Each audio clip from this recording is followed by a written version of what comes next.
What's up, everyone? Hi, welcome to my channel. Today I'm going to be discussing things a little different than I normally do because I normally focus on bipolar and symptoms and things like that, medications and so forth. But today it's going to be different. Today I would like to do something I rarely like doing, and that is discuss the qualities and merits that I have. It's something that I'm extremely shy about, and that's for real. But I'm gonna do it, and I would like to also. The reason for bringing those a little background of my life into this whole thing is to tell why I believe it really has helped me throughout the years and to get to this point in my life, mid 50s. So I was lucky enough to grow up with horses, and I began when I was only 4 years old. I had a family that loved horses, parents that loved horses, and I did show jumpers. I didn't do show jumpers at 4, but as I got to be about 7, I was competing in that. And when I was 10, my father passed away, and he passed away with me, and we were on horses. And so anyway, my mom was, raised me, and it's tough enough raising a child on your own, but it's especially tough to raise a child and keep them in horses. Horses are very expensive. But I was really lucky in that I had kind of a preternatural talent for them, and I was able to exchange work for lessons in some cases, and I didn't require as many lessons, and I was just very fortunate in that. Now, the horses, really, they were friends, they were exercise, they were discipline, they were a lot of things. And even though I came into having my illness, at around 16, the horses really kept symptoms down to a very minimum. Now, in my early 20s, I was recruited into racehorses by at that time, a very famous trainer. In fact, one of the most famous trainers in the world. And for my abilities in riding. And I rode horses for Bill Shoemaker and Dwayne Lucas. And I rode Belmont winners. And I rode Kentucky Derby winners and European champions. I was really fortunate. But the thing about riding racehorses is this. It is an adrenaline rush and surge. Like, I'm sure, and I've been in airplanes where people have flipped the airplane and said that I'd be sick, and I don't get sick. I love adrenaline. It's like, nectar to me. But racehorses, especially when you're going at speed, it's a feeling like no other. And it's also extremely physical. So there's kind of 3 components. Mentally, you have to be right there because you're dealing with, I dealt with thoroughbreds and very explosive animals that, are bred and used for racing and their speed and their energy and endurance and all that stuff. But you have to have a very strong, disciplined, and calm demeanor in order to ride these horses. And amazingly, I did for the racehorses. It wasn't as necessary for show horses. They're more forgiving, but racehorses aren't.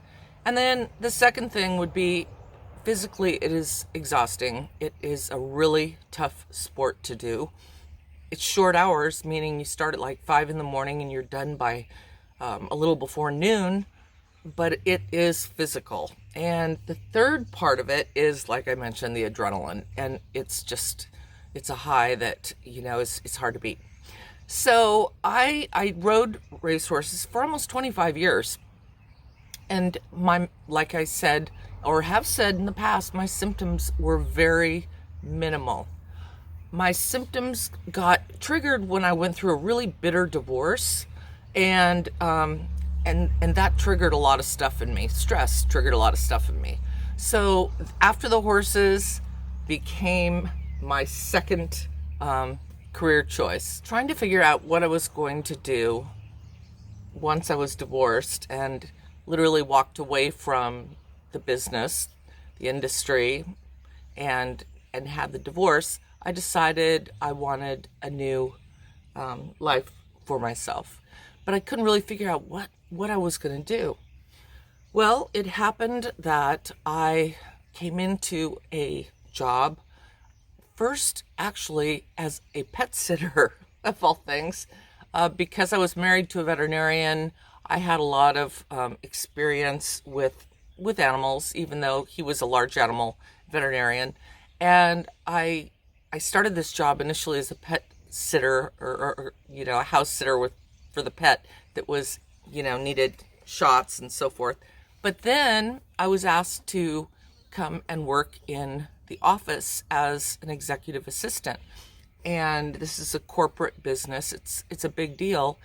And I have told you in the past, but I told my then boss that, of my situation. And I actually said, I'm not sure that, I'm going to be able to handle, life in an office. I've never done that. And, for anyone that hasn't done it, it's going to be a challenge. But for me, I thought, and, like I said, my symptoms were pretty bad at that point, even, medicated. They were still not completely good. But I decided to try at their suggestion. And so I did. I began working in the office as an executive assistant to the president of the company. I learned some interesting things about myself while in this job. And that is that I have a real tenacity for research and finding research for people. And that was basically my job, was hunting out research. It was dealing with talking to suppliers and vendors, and I'm not going to go into the whole company thing, but anyway, it dealt with a lot of research and finding things out and locating items that they needed, and all legal. I mean, I'm not going to tell you because it's not all legal. Anyway, and it was corporate, so it was really intense. It needed a very high level of, got a gnat out here, concentration. And I was really amazed that I was doing so well. I did so well. I mean, up till the end, I did remarkable. At the end of my 4-year, for 4 years of working for that company, I had been an executive assistant, I had been an administrative assistant, and I'd been a social media administrator, and did my job really well. I can't say that it was always easy in that office situation. I'm sure no office situations are, but I came through it. I did it. And that was, to me, I had to give myself a little, pat on the back and go, see, you can do it. And that's one thing that I've always had, is a tenacity.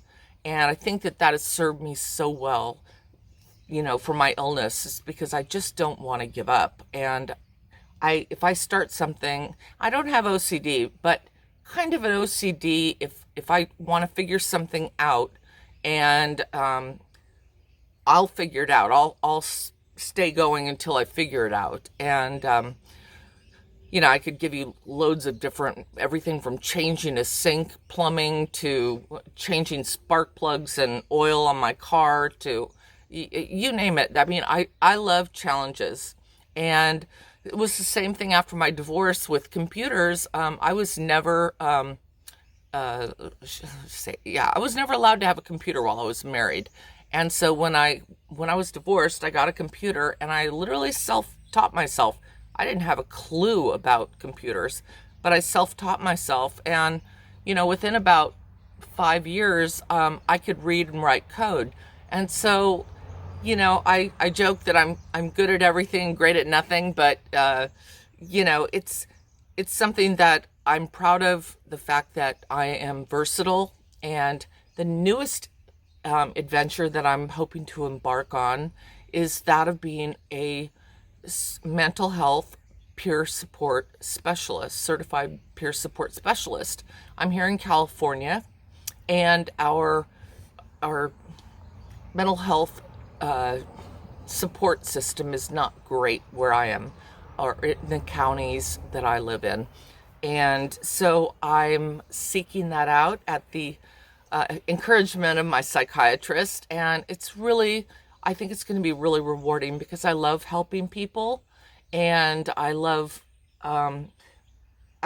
showing others that there is a way to feel better and that it is possible. So, to conclude this whole thing, the message I have here is, please put yourself in some sort of exercise. I don't care what it is, but do it. Do something every day. It doesn't matter what it is, but do it. You're going to feel so much better. And the second thing is, give yourself credit and remember that you're a special person with special talents, and don't be too hard on yourself, as I often am. And I hope you enjoyed this kind of different video today. And if you do, please like and subscribe, and ring the bell if you want the bell. And I thank you for being here. Bye, you guys.